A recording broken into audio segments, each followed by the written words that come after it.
एक बात आप लोग सब समझ लो, हमारा फाइट अपना अधिकार का है।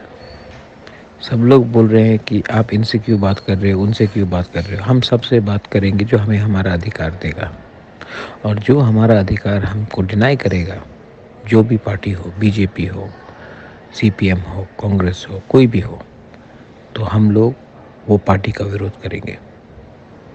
हमारा संघ हमारे बारे कोई चिंता नहीं करता।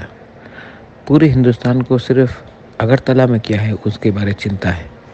हम लोग के लोग जो गांव में भूखे हैं, कपड़े नहीं हैं, आशा कर रहे हैं, गरीब हैं, उनका ज़िंदगी ख़त्म हो रहा है, लेकिन तभी भी एक आशा में है कि कुछ ना कुछ मिलेगा। उनके लिए हमें फ़ाइट करना है।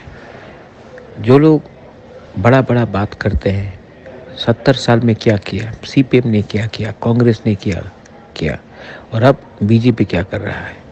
सबका साथ सबका विकास तिपरासा को छोड़ के कभी नहीं हो सकता। इसके लिए मैं कॉम्प्रोमाइज़ नहीं करूँगा। हमारा लाइन है, हम अपने लाइन में चलेंगे। जिसको आना है भाई का हम, जिसको नहीं आना है हम आपको जंग के मैदान में देखेंगे। दिस इज़ बुबागरा बेलाइनो हम भाई।